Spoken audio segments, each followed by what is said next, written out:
حي على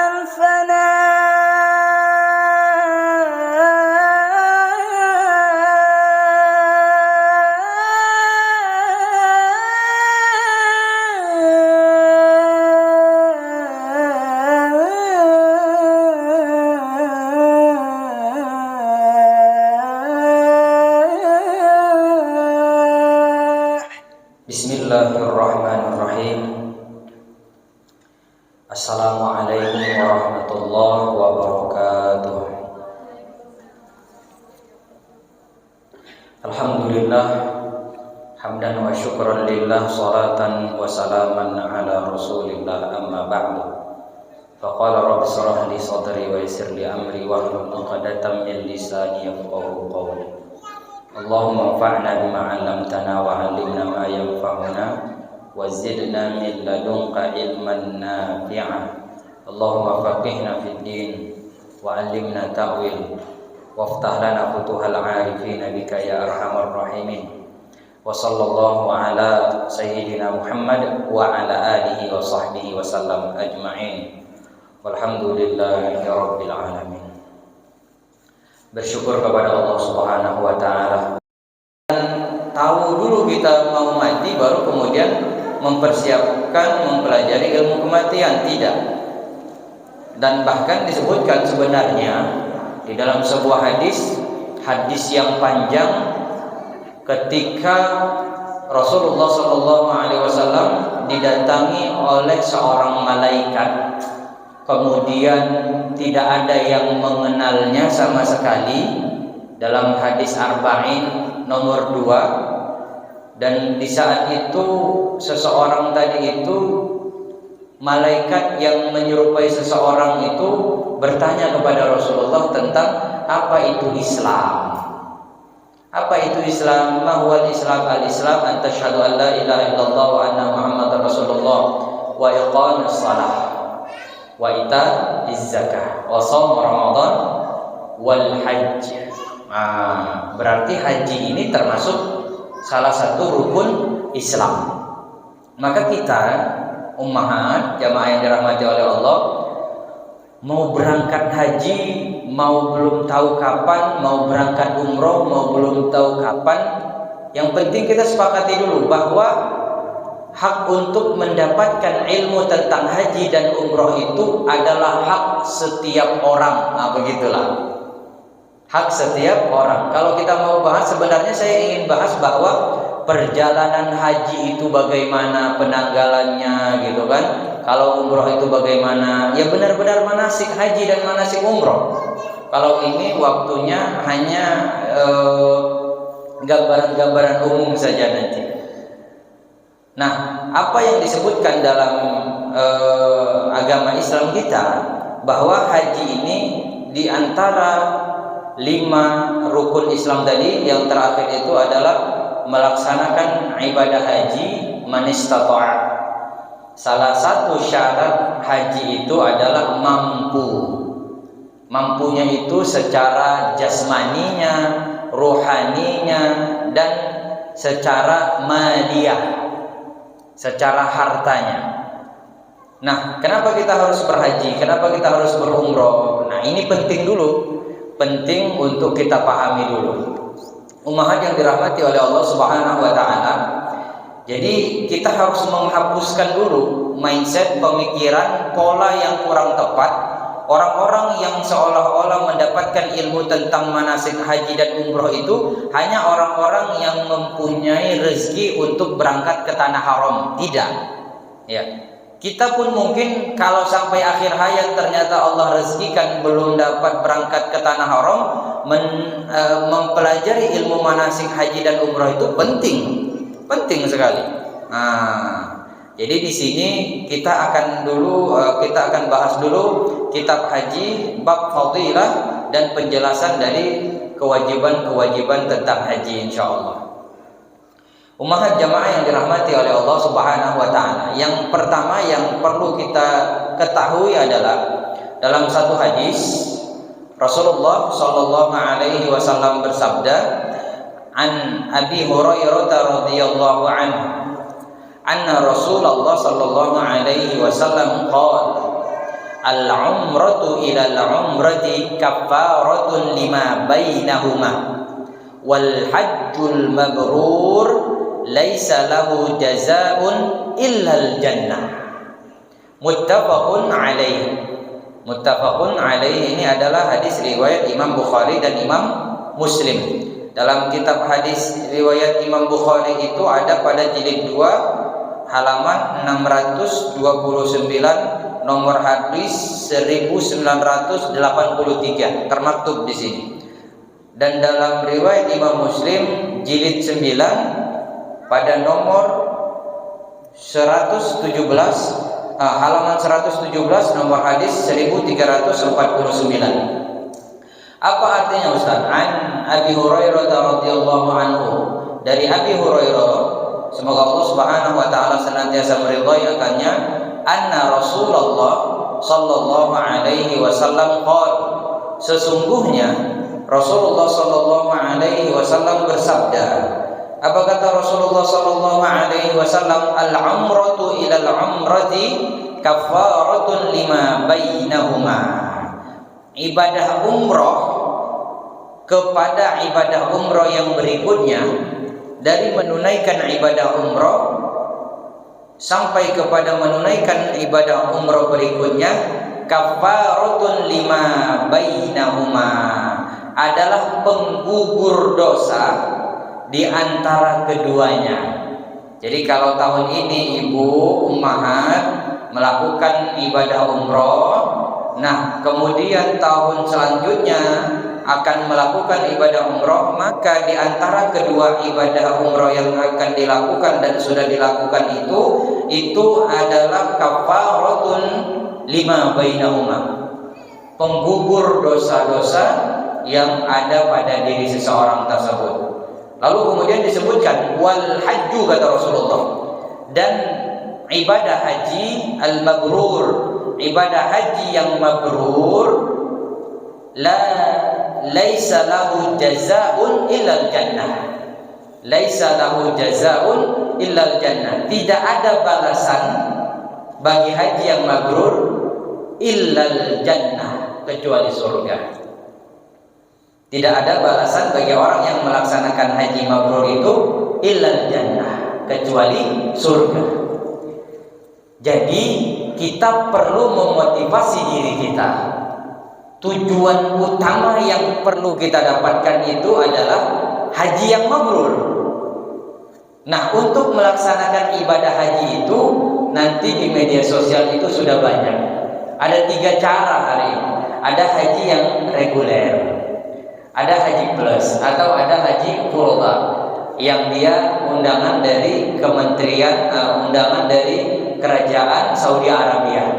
Tapi perlu kita ketahui dan perlu kita yakini ummahat, bahwa lagi-lagi haji ini urusan Allah. Ada orang biaya mampu, keinginan ada, berangkat melaksanakan ibadah haji atau umroh, sampai sudah di tanah Saudi Arabia, di bandara Jeddah atau di Madinah, tak bisa masuk. Ada yang begitu Ustaz? Ada, banyak. Dan maka perlu diperbaharui dulu, perlu dilihat dulu niatnya. Kadang ada karena kesombongan, dan bahkan ada juga yang terjadi begitu turun dari pesawat lalu kemudian masuk melalui bandara Jeddah, mau masuk ke bus itu seolah-olah orangnya jadi linglung. Ada gitu kita jumpai orang tua, bingung dia, minta pulang. Aku di mana katanya? Aku gak mau di sini, aku mau pulang. Nah, maka hari ini perlulah kita pelajari tentang ibadah haji umroh ini agar kita pantas dulu dianggap Allah. Oh, ini udah pantas ini. Baru kemudian urusan bagaimana kita berangkat itu urusan Allah, dan jangan pernah berpikir secara logika. Kalau ibu hari ini berpikir secara logika untuk berangkat haji, itu tak sampai mungkin. Yang pertama biaya, yang kedua antrinya. bisa sampai dengan puluhan tahun, 2, 3, 50 tahun bisa. Bayangkan kalau hari ini ibu umurnya 40 tahun, 30 tahun, tambah 30 tahun, udah 60. Sampai sana udah tua, udah susah. Nah, ini masuk kepada golongan belum dianggap mampu. Karena mampu tadi secara jasmani dulu. Karena ibadah haji itu, ibadah umrah itu adalah ibadah fisik. Sampai di sana kalau tidak melaksanakan rukun-rukun atau amalan-amalan khusus yang ada pada ketentuan ibadah haji atau umrah, ya tidak bisa dianggap mabrur nanti haji atau umrahnya. Nah, maka kalau dipikir secara logika, rasanya tak mungkin betul. Tetapi untuk saat ini jangan berpikir secara logika. Ya, tidak boleh kita samakan apa yang ada pikiran di dalam diri kita dengan apa yang menjadi ketentuan Allah. Banyak kok kisahnya, dan itu hampir setiap tahun haji muncul cerita itu. Padahal itu sudah berlalu, maksudnya sudah lama. Kisah orang pedalaman yang dia menemukan pesawat drone, ya kan? Seorang laki-laki, dia heran loh, kok ada yang bisa terbang seperti ini gitu. Lalu kemudian sama orang yang Turki yang punya itu, dia bilang, oh ada lagi yang lebih besar yang bisa membawa kita. Ya betul ada katanya. Kalaupun ada, Bapak apa yang Bapak inginkan? Kalau bisa saya ingin berangkat haji, berangkat haji. Dan yang terakhir kemarin ada di Masjid Istiqlal, bapak-bapak yang tiduran di masjid. Kemudian ada tamu undangan dari Saudi, itu secara acak saja Allah Subhanahu wa taala yang mengatur itu. Dari kerajaan Saudi itu menunjuk seseorang untuk diundang menjadi tamu kerajaan berangkat haji. Itu si fulan lagi tidur di pojokan sini. Ditanya, Bapak siapa namanya, dari mana, udah pernah berangkat haji belum? Belum. Nah, maka insya Allah Bapak tahun ini berangkat haji, gak pakai nunggu. Gak pakai nunggu loh.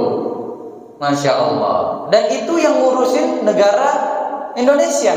Bayangkan kalau Bapak itu ketika dipanggil tidur, berarti gak jadi, mungkin akan cari yang lain. Bayangkan kalau saat tamu itu datang, bapak yang harusnya tidur di sana tadi, dia pergi ke belet pipis, ke toilet, nggak jadi juga. Makanya ada nanti di akhir insya Allah ibadah-ibadah yang harus kita lakukan, dan bagaimana keyakinan kita kepada Allah. Nah, ini menguatkan keyakinan kita kepada Allah Subhanahu wa taala. Harus yakin. Karena ada satu wilayah-wilayah yang memang itu wilayah kita, tetapi ada yang memang itu wilayah Allah, bukan urusan kita. Termasuk berangkat haji, itu bukan wilayah manusia. Siapa yang hari ini bahkan travel yang bisa memastikan kita untuk sampai ke tanah haram? Tidak ada yang bisa. Travel haji umroh tidak ada yang bisa. Mungkin ada bapak-bapak yang punya travel haji, Bu, ibu berangkat umroh, saya pastikan ibu bisa sampai ke tanah haram. Ada aja masalahnya. Yang pesawatnya mungkin kehabisan bensin lah, ya mungkin nggak mungkin lah. Yang mungkin itu apa? Sampai di sana nggak boleh masuk. Apa masalah? Ada yang bisa kita lakukan setiap waktu. Nah, yang pertama bertahap dulu. Yang pertama, amalan yang bisa kita lakukan dan pahalanya seperti ibadah haji adalah umrah di Ramadan. Nah, jadi kalau ibu ingin melaksanakan ibadah umrah, mau daftar umrah, bagus cari yang Ramadan, paket yang Ramadan. Kenapa? Di sini dia penjelasannya. Dari Ibnu Abbas radhiyallahu anhuma, ia berkata bahwa Rasulullah sallallahu alaihi wasallam pernah bertanya kepada seorang wanita. Apa kata Rasulullah sallallahu alaihi wasallam? Ma mana'aki an tuhajju ma'ana? Apa yang menghalangimu hingga engkau tak bisa melaksanakan haji bersama kami di musim haji? Seorang wanita ditanya oleh Rasulullah, "Loh kok enggak haji bersama kita?" Kata Rasulullah sallallahu alaihi wasallam. "Apa alasanmu?" Lalu kemudian wanita tersebut menjawab, apa katanya, Bu? "Aku punya tugas untuk memberi minum pada seekor unta, di mana unta tersebut ditunggang oleh ayah si fulan dan anaknya." Maksudnya adalah unta tersebut sebagai tunggangan suaminya dan tunggangan anaknya.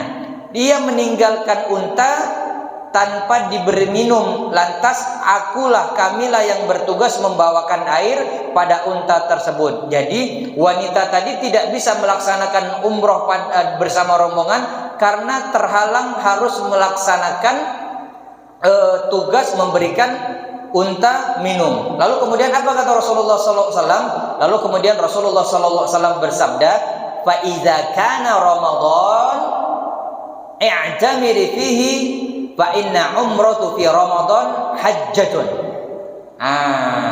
Jika Ramadan nanti tiba, kata Rasulullah, berumrohlah saat itu karena umroh Ramadan senilai dengan haji. Itu dia, Bu.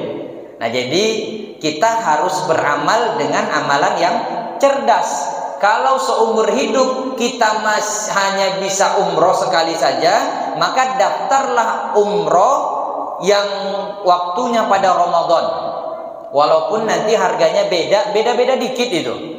Kalau mungkin nanti menurut kita menunggu antrian haji itu lama, atau untuk biaya haji itu sampai ratusan juta kalau yang plus, kalau yang tidak menunggu waktu lama, mungkin belum ada kemampuan, maka berumrohlah pada Ramadan. Nah, lalu kemudian di dalam lafaz yang lain disebutkan fa inna umrata fihi tu'addil hajjah.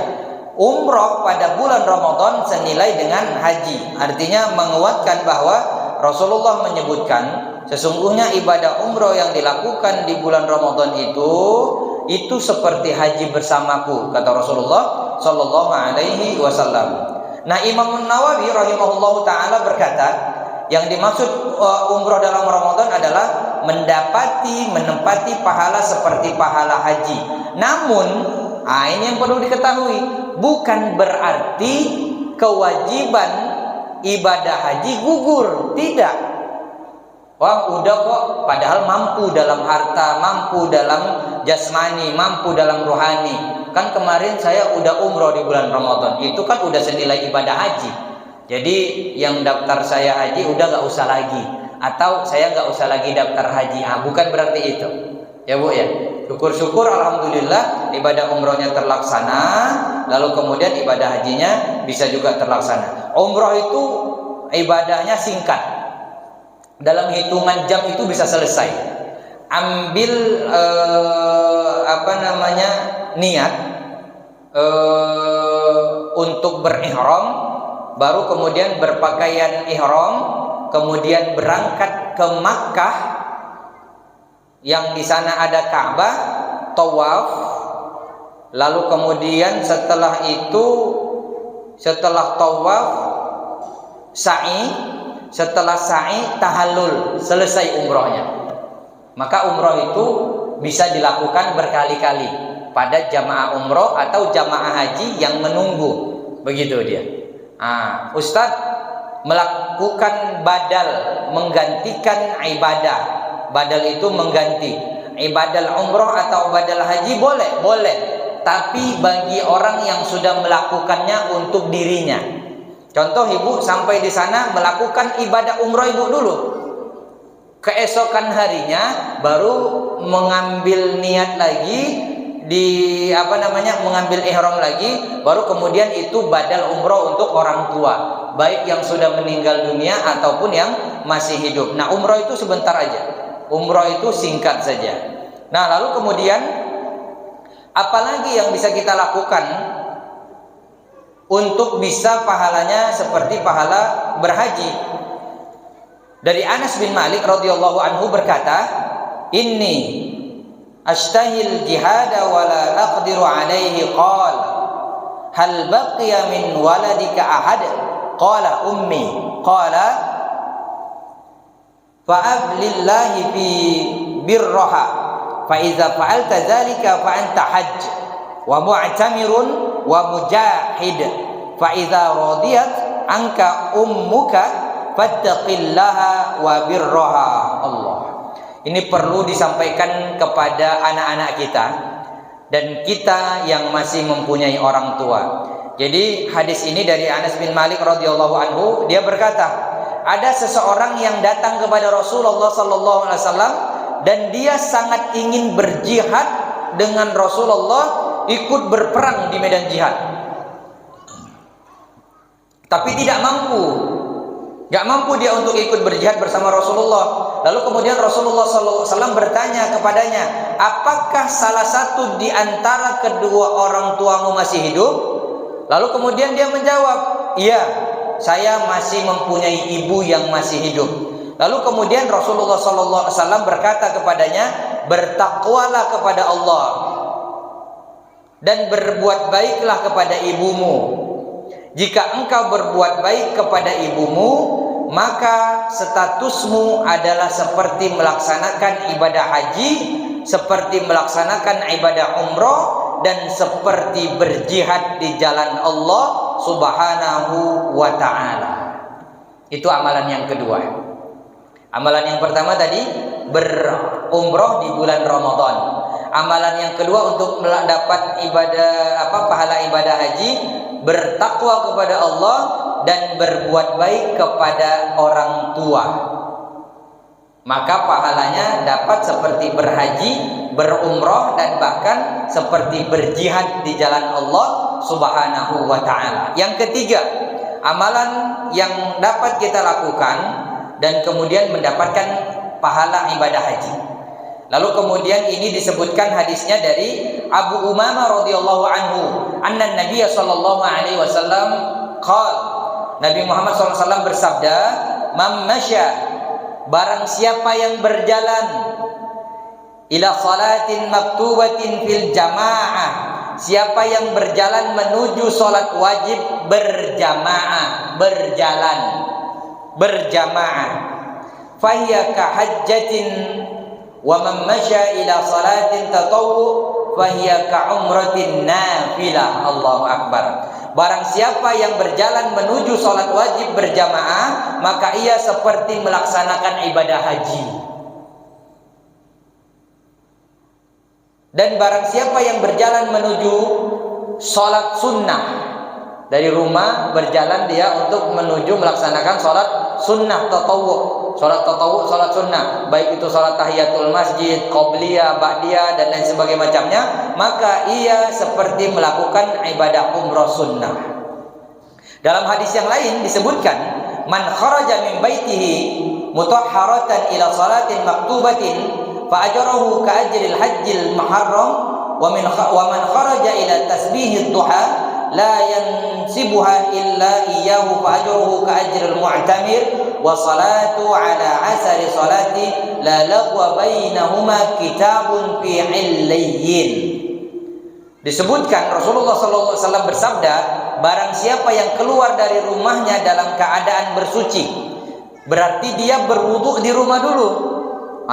Wudunya di rumah. Barang siapa yang keluar dari rumahnya dalam keadaan bersuci menuju sholat wajib, maka pahalanya seperti pahala orang yang berhaji. Dan barang siapa yang keluar untuk sholat sunnah duha, yang dia tidak melakukannya kecuali karena Allah, maka pahalanya seperti pahala orang yang berumroh.